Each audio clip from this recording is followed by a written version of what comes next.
여러분 안녕하십니까? 1월 24일 수요일 제시엔 모닝뉴스입니다. 울산시가 지난해부터 태화강 국가정원에서 국제정원 박람회를 유치하겠다고 공언해 왔는데요. 어제 국제정원 박람회의 승인 기구인 국제원예생산자협회의 한국 사무국과 업무 협약을 체결하는 등 속도를 내고 있습니다. 전우수 기자가 보도합니다. 울산시가 태화강 국가정원 지정에 이어 세계적 규모의 국제정원 박람회를 유치해 생태도시 울산의 위상을 높이기 위한 활동에 속도를 내고 있습니다. 울산시는 최근 산림청에 국제정원 박람회 개최 계획서를 제출했습니다. 계획서에 따르면 박람회 규모는 중구 태화강 국가정원 84만 제곱미터와 남구 삼산 여천 매립장 정원화 사업부지 35만 제곱미터, 남산노변의 남산문화광장 등 총 121만 제곱미터에 달합니다. 기존 태화강 국가정원을 새롭게 단장하고 삼산 여천 매립장에는 세계적 규모의 파크 골프장을 꾸미는 등의 사업도 올해 본격화됩니다. 현재 남산노변 주유소 일대 매입 작업도 순조롭습니다. 태화강 국가정원하고 지금 새롭게 조성하게 될 이런 삼산 쓰레기 매립장 간의 연결 문제가 사실은 조금의 문제를 갖고 있지만, 이러한 것들은 앞으로 수상버스나 또 자율주행 자동차 이런 것들을 서로 연계시켜서 한다면은 그렇게 어렵지 않게 해결할 수 있지 않을까 이렇게 보고 있습니다. 이런 가운데 울산시와 시의회, 국제원예생산자협회 한국사무국과의 업무협약 체결이 있었습니다. 국제정원 박람회 유치를 위한 실질적인 업무 협력과 국제적 지원체계 구축을 위한 사전 조치입니다. 아마 유치가 성공된다면은 우리 울산은 산업도시라고 시민들이 많이 이렇게 각인을 하고 계시는데, 이 유치를 통해서 울산은 이 공예도시가 아닌 생명의 도시인 걸, 또 인간과 자연, 산업과 문화 관계에 공존하는 생태 도시임을 알릴 수 있는 좋은 계기가 될 것으로 기대합니다. 울산시가 계획 중인 국제정원 박람회 유치 시기는 오는 2028년 4월부터 10월까지 7개월간입니다. 울산시가 다소 개최 시기를 여유롭게 잡은 이유는 국비 확보를 위한 보석이 깔려 있습니다. 전체 사업비의 30% 정도를 국비로 확보하기 위해 오는 2월 말 국제행사 정책성 등급조사 절차를 밟는 데 이어 7월에는 기획재정부 국제행사 최종 승인 등 정부 승인을 받아낼 계획입니다. 이와는 별도로 오는 3월에는 카타르 도하에서 박람회 유치 계획을 발표할 예정입니다. 울산 개최 여부는 오는 9월 국제원예생산자협의회 총회에서 최종 결정됩니다. 국제정원 박람회는 아시아, 유럽 등 대륙별로 한 도시에서만 개최됩니다.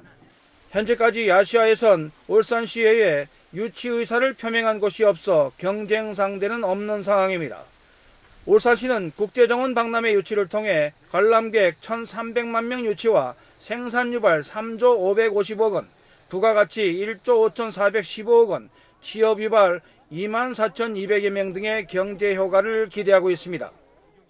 울산시가 도전한 국제정원 박람회 유치에 성공하면 국가정원 제1호인 순천만에 이은 세 번째 개최지가 됩니다. 제시엔 뉴스 전우수입니다. 울산시는 태화강이 국내 최초로 유네스코 생태순문학 시범 유역에 선정됐다고 밝혔습니다. 생태순문학 시범 유역은 유네스코가 지구의 물 위기를 극복하고 생태순문학적으로 우수한 하천을 전 세계에 알려 관리 기법과 기술을 전파하기 위해 선정하고 있습니다. 현재까지 26개국 37개 시범 유역이 운영 중이며, 국내에서는 올해 처음으로 울산 태화강과 대전 갑천이 선정됐습니다. 유네스코 전문가 평가단은 울산 태화강을 수질 개선과 함께 콘크리트 강변을 자연형 호안으로 바꾸면서 수생태계 건강성을 회복시켜 새들이 서식할 수 있는 환경을 조성한 것을 높이 평가했습니다. 국민의힘 서범수 의원은 울주군이 추진 중인 구영들 공원 조성사업 대상 지역의 일부 구역을 반려가구와 반려동물을 위한 전용 테마파크로 조성하는 방안을 적극 추진하겠다고 밝혔습니다. 서 의원은 구영들 공원 일부를 반려동물 전용 테마파크로 조성해 반려동물 문화센터와 동물병원, 반려동물 화장실 등을 만들고 다양한 프로그램도 함께 개발하겠다고 설명했습니다.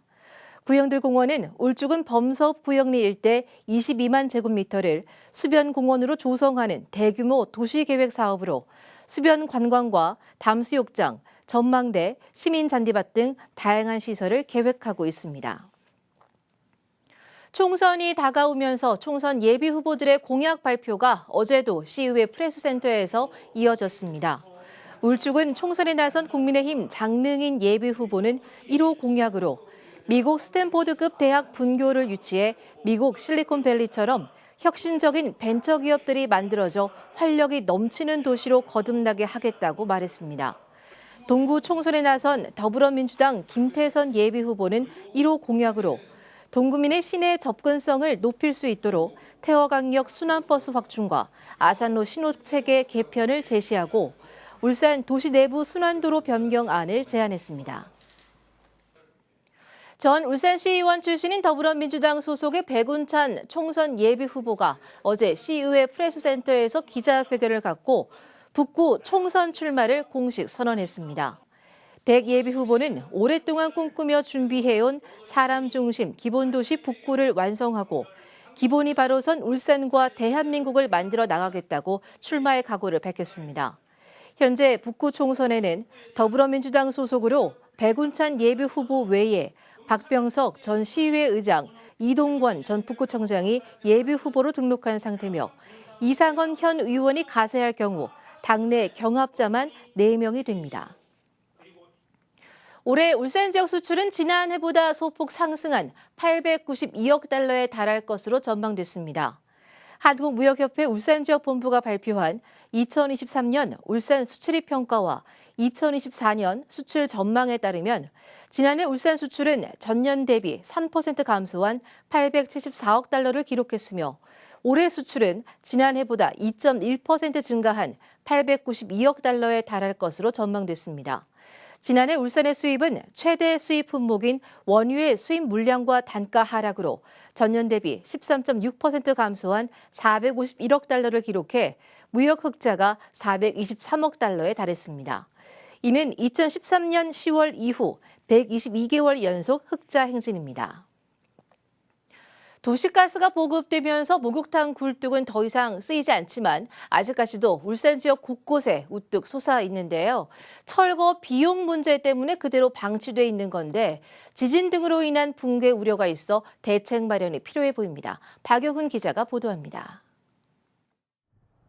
중구의 한 목욕탕 굴뚝. 여기저기 칠이 벗겨져 있고 사다리는 녹이 슬었습니다. 자세히 살펴보니 금도 가 있습니다. 도시가스가 보급되면서 기름을 떼던 시절에 사용되던 목욕탕 굴뚝이 수십 년째 사용되지 않고 그대로 방치된 겁니다. 지난해 11월 경주에서 규모 4.0의 지진이 발생하는 등 최근 들어 지진이 잦아지면서 붕괴가 우려되고 있지만 문제는 철거 비용입니다. 굴뚝을 안을 깨갖고 밑에서 끌어내야 되니까 비용 문제가 차로 한 50m 같으면 한 4천만 원, 3천만 원 뭐 이런 식으로 더 까네. 목욕탕 굴뚝은 사유시설이기 때문에 목욕탕을 폐업해도 업주가 수천만 원의 철거 비용을 들여 굴뚝을 철거할 의무는 없습니다. 이렇듯 도시가스 보급이나 목욕탕 폐업 등으로 방치된 폐굴뚝은 지난 2022년 기준 울산 지역 20곳, 경남과 제주 지역 등에선 자부담과 지방비를 포함해 철거 비용 50%를 지원해주고 있지만 울산엔 아직 지원책이 전혀 없는 실정입니다. 구군에서 철거 비용 지원을 부담스러워해 울산시는 전액 국비 지원을 정부에 건의한 상황. 부담이라든지 지방 부담에 대해서 부담스러운 의견도 있으니 전액 국비 지원을 어떻게 줍니까? 이렇게 드리는 울산시는 정부의 검토 결과에 따라 지원책을 모색하겠다는 입장이지만 정부의 답변이 언제 돌아올지는 미지수입니다. 조례 개정을 통해 철거 비용 지원 근거를 마련한 진주시의 사례도 있지만 조례 개정도 현재 시의회에선 논의되지 않고 있는 상황입니다. 폐굴뚝 붕괴로 인한 안전사고 우려가 커지고 있는 만큼 폐굴뚝 철거 지원책 마련이 시급해 보입니다. JCN 뉴스 박영훈입니다. 울산시 교육청이 올해 울산 지역 모든 중학교에서 1학년을 대상으로 자유학기제를 운영합니다. 자유학기제는 중학교 1학년 한 학기 동안 시험을 치르지 않고 학생의 희망과 관심을 반영한 다양한 활동을 운영하면서 진로를 탐색할 수 있도록 한 제도입니다. 교육청은 구군별 진로체험지원센터와 마을교육 공동체 거점센터, 학생교육문화회관을 활용해 체험활동과 공연, 강좌 등을 지원할 계획입니다. 울산에 공장을 두고 있는 SK이노베이션 신입사원들이 울산으로 주소지를 옮긴 것을 환영하는 행사가 어제 시청대 회의실에서 열렸습니다. 어제 행사는 울산으로 전입한 SK이노베이션 신입사원 40여 명을 대상으로 울산에 대한 자긍심을 높이고 제2의 고향으로 자리매김할 수 있는 계기를 위해 마련됐습니다. SK이노베이션 신입사원들은 시정 홍보 영상을 시청하고 홍보관을 견학한 뒤 지역 주요 명소인 울산대교 전망대와 대왕암 공원 등을 둘러보며 울산에 대한 이해도를 높이는 시간을 가졌습니다. 검찰이 12년 전 발생한 울산 신정동 다방 여주인 살인 사건의 진범 50대 A씨를 살인죄로 재판에 넘겼습니다. A씨는 지난 2012년 1월 울산 남구 신정동의 한 다방에 들어가 여주인 목을 졸라 숨지게 하고 도주한 혐의를 받고 있습니다. 12년간 장기 미제였던 이 사건은 DNA 분석 기술의 발전으로 진범이 밝혀졌으며 경찰은 DNA 분석 결과와 광범위한 추가 수사를 통해 A씨를 범인으로 특정하고 지난달 양산의 한 여관에서 검거했습니다. 안전조치를 제대로 하지 않은 상태에서 작업을 하다가 협력업체 노동자가 숨진 사고와 관련해 SK멀티 유틸리티 대표이사 등 10명이 재판에 넘겨졌습니다. 울산지검은 어제 원청인 SK멀티 유틸리티 대표이사와 협력업체 대표이사, 해당 법인 2곳 등을 중대재해처벌법 위반 혐의로 기소한 데 이어 원청과 협력업체 법인 2곳, 법인의 안전관리 책임자 등을 산업안전보건법 위반 등의 혐의로 기소했습니다. 이들은 지난 2022년 12월 석탄 반입과 하역 과정에서 출입 통제 등 안전조치 없이 작업을 하던 중 석탄 반입장에 들어간 피해 노동자가 화물차 전도로 쏟아진 석탄에 매몰돼 사망하게 한 혐의를 받고 있습니다. 길을 지나가다가 부딪혔다는 이유로 행인을 폭행하고 흉기로 위협한 50대 남성이 경찰에 체포됐습니다. 경찰에 따르면 A씨는 지난 22일 오후 3시쯤 남구 신정시장의 한 음식점 앞에서 행인 B씨가 지나가다가 부딪혔다는 이유로 폭행한 뒤 흉기를 꺼내 위협했습니다. 울산 남부경찰서는 A씨의 주거지를 파악해 특수협박과 폭행 혐의로 체포하고 어제 구속영장을 신청했습니다. 어제 새벽 주행 중이던 전기 차량이 고가도로 교각을 들이받고 불이 나 운전자가 사망하는 사고가 발생했습니다. 전기차 보급이 많아지면서 화재 사고도 늘고 있는데 화재 원인을 찾는 것조차 쉽지 않습니다. 보도에 전동훈 기자입니다. 시뻘건 화염이 치솟는 차량에 소방대원들이 연신 물을 뿌려댑니다. 오늘 새벽 5시 9분쯤 아산로 입구에서 주행 중이던 전기차가 고가도로 교각을 들이받은 뒤 화재가 발생했습니다. 사고 차량은 앞쪽이 완전히 찌그러져 형체를 알아볼 수 없을 정도로 전소됐고 불은 37분 만에 진화됐습니다. 해당 차량은 불상의 원인으로 도로 교각에 충돌해 화재가 발생했고 화재 진압 중 차량 안에서 운전자는 사망한 채 발견됐습니다. 소방대원들이 사고 현장에 도착했을 땐 차량 전체가 이미 불길에 완전히 휩싸인 상태였습니다. 화재 대원들이 현장 도착했을 때는 차량 화재가 이제 최성이었기 때문에 사람이 타고 있다는 것조차 보이지 않았고 불길이 잦아드니까 사람의 형체가 보이면서 사람이 타고 있었다.